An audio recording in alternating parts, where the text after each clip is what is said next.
Government medical college Nagpur के platinum jubilee समारोह में उपस्थित महाराष्ट्र के राज्यपाल श्री रमेश बैस जी, केंद्रीय सड़क परिवहन और राजमार्ग मंत्री श्री नितिन गडकरी जी, उप मुख्यमंत्री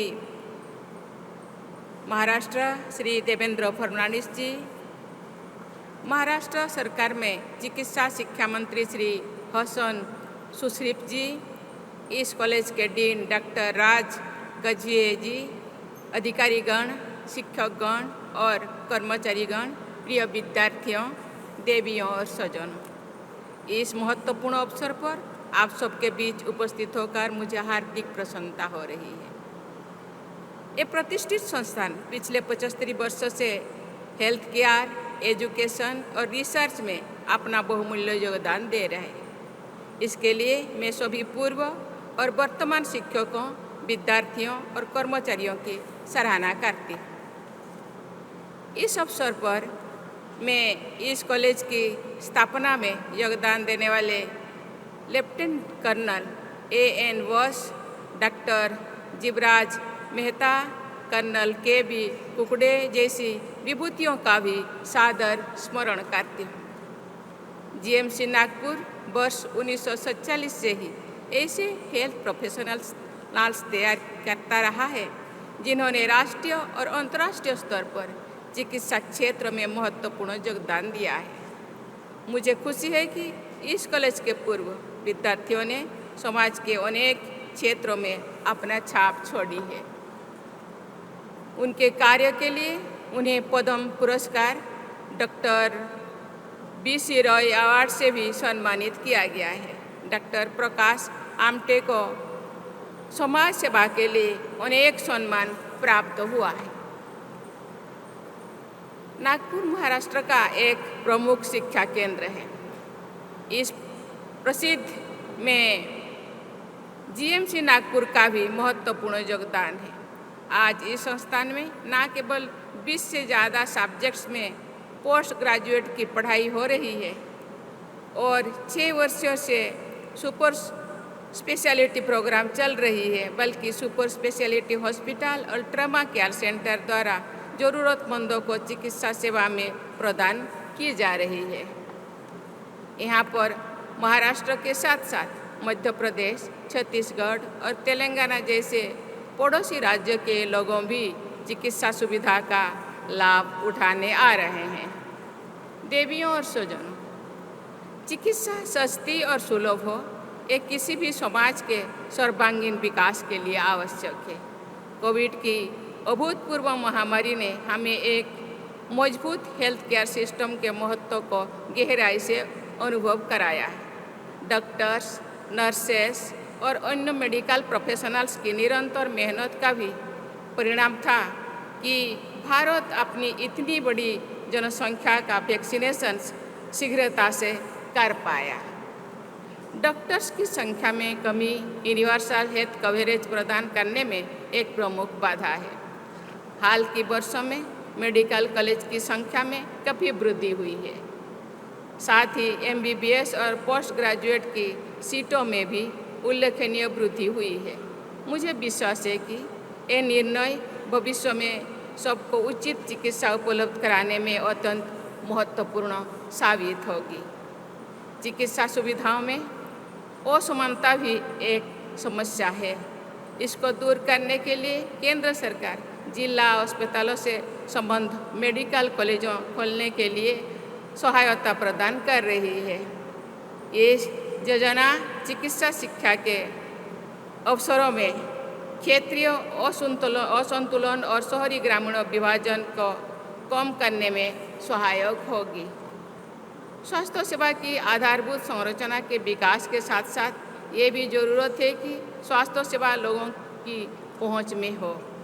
गरीब लोग धन के अभाव में चिकित्सा सेवा उपलब्ध होने के बावजूद उसका लाभ नहीं उठा पाते हैं। इसके लिए भारत सरकार द्वारा दुनिया की सबसे बड़ी स्वास्थ्य बीमा योजना प्रधानमंत्री जन आरोग्य योजना लागू की है।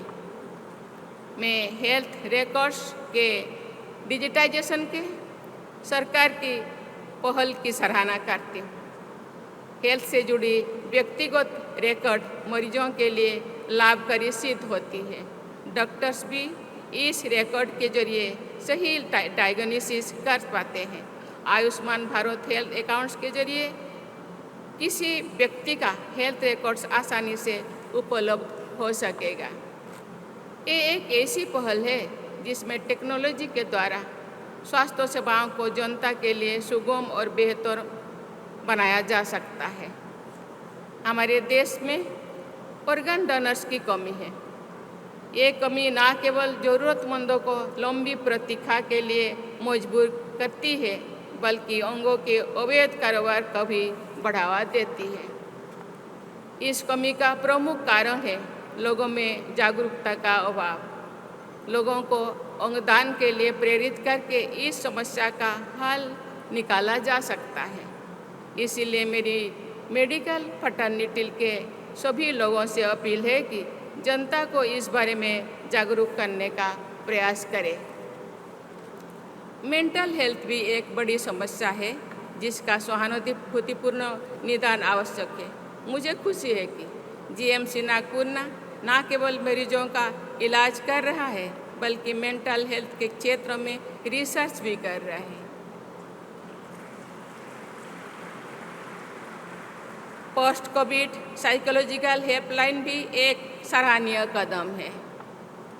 देवियों और स्वजनों, अस्वस्थ और कमज़ोर लोगों की देखभाल करना हमारी संस्कृति का अभिन्न अंग रहा है।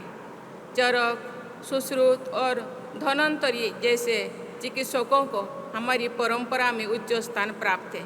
डॉक्टर को भगवान का रूप माना जाता है क्योंकि वे लोगों को नया जीवन देते हैं। डॉक्टर्स हमारे देश के एसेट्स हैं। उनके ऊपर देशवासियों को स्वस्थ रखने की बहुत बड़ी जिम्मेदारी है। आपके संस्थान का ध्येय वाक्य है ज्ञान, धैर्य और सेवा। आपको मन लगाकर ज्ञान अर्जित करना है और लोगों की धैर्य के साथ सेवा करनी है। चिकित्सा में बढ़ते हुए तकनीकी प्रयोगों से स्वास्थ्य व्यवस्था में मौलिक परिवर्तन आने की संभावना है। आर्टिफिशियल इंटेलिजेंस और अन्य अत्याधुनिक टेक्नोलॉजी से हेल्थ केयर को नई दिशाएं प्राप्त होगी। ऐसे में आवश्यक है कि जीएमसी नागपुर अपने विद्यार्थियों को भविष्य के लिए तैयार रखे। टेक्नोलॉजी के जरिए उत्तम सुविधा जन जन तक पहुँचे, ये आपका प्रयास होना चाहिए। मेरे विचार है मैं जीएमसी नागपुर को इस क्षेत्र में अग्रणी भूमिका निभानी है तथा अन्य मेडिकल संस्थानों के लिए रोल मॉडल बनना भी चाहिए। आपके संस्थान की यात्रा स्वाधीन भारत की यात्रा के साथ साथ आगे बढ़ रही है। जब भारत की स्वतंत्रता को 100 वर्ष पूरी होंगे तो जीएमसी नागपुर भी अपने स्थापना की शताब्दी मनाएगा। भारत को 2047 से पहले एक पूर्ण विकसित और शक्तिशाली राष्ट्र बनाने का लक्ष्य तय किया गया है। आपने भी अपनी संस्था के भविष्य की रूपरेखा बनाए होंगे। मैं खुशी हूँ कि महाराष्ट्र के उप मुख्यमंत्री ने हम लोगों के सामने इसके डेवलपमेंट के लिए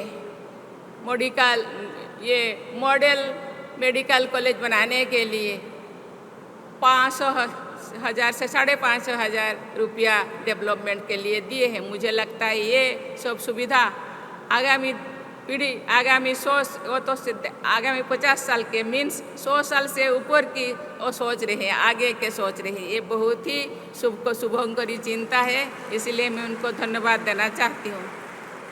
आपको तय करना है कि भारत की इस विकास यात्रा में आप कैसे योगदान करेंगे। मेरे विचार में आपको मेडिकल रिसर्च और हेल्थ केयर में देश को अग्रणी बनाने के लक्ष्य को लेकर चलना चाहिए।